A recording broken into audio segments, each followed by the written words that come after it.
Salam alaikum wa rahmatullah. Aujourd'hui, on va parler des ablutions. Alors, on va pas expliquer comment on fait les ablutions. Donc ça, en général, on le sait. On se focalise beaucoup dessus. On trouve tout ça dans les livres qui traitent du droit musulman. Non, on va parler des ablutions dans le sens où l'impact des ablutions sur nos péchés. Parce que le prophète, sallallahu alayhi wa sallam, dans un hadith authentique rapporté par Muslim, il nous informe que quand on fait les ablutions, nos péchés partent. Allah, il nous lave au karcher, en fait. Nos péchés, ils dégagent. Alhamdulillah, c'est trop bien. Et c'est pour ça qu'il faut faire les ablutions avant chaque prière, quitte à les renouveler.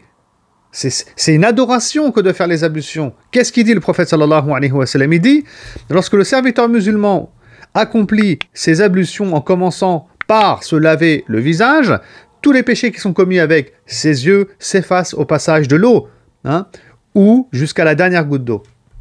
Donc tous les péchés qu'on a pu faire avec nos yeux. Des fois on regarde des choses qui sont pas bien. Astaghfirullah. Tout ça c'est effacé par Allah subhanahu wa ta'ala.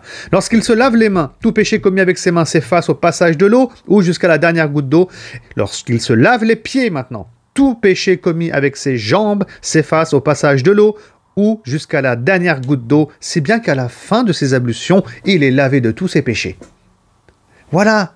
On veut, dans des choses simples comme ça, comme les ablutions, si on veut se faire pardonner par Allah, et si on veut qu'Allah il nous efface tous nos péchés, eh ben les ablutions, c'est super, ça marche très bien, jusqu'à la dernière goutte d'eau. Dans toutes ces gouttes d'eau, là, il y a un petit péché qui disparaît. Et ça, c'est la rahma d'Allah subhanahu wa ta'ala. Comment Allah il est généreux envers nous, comment Allah il est miséricordieux envers nous. Et bien entendu, on ne pense pas ici qu'il s'agisse des grands péchés, les péchés qui sont majeurs, capitaux, graves, comme l'adultère, zina, comme la pratique de l'usure, etc.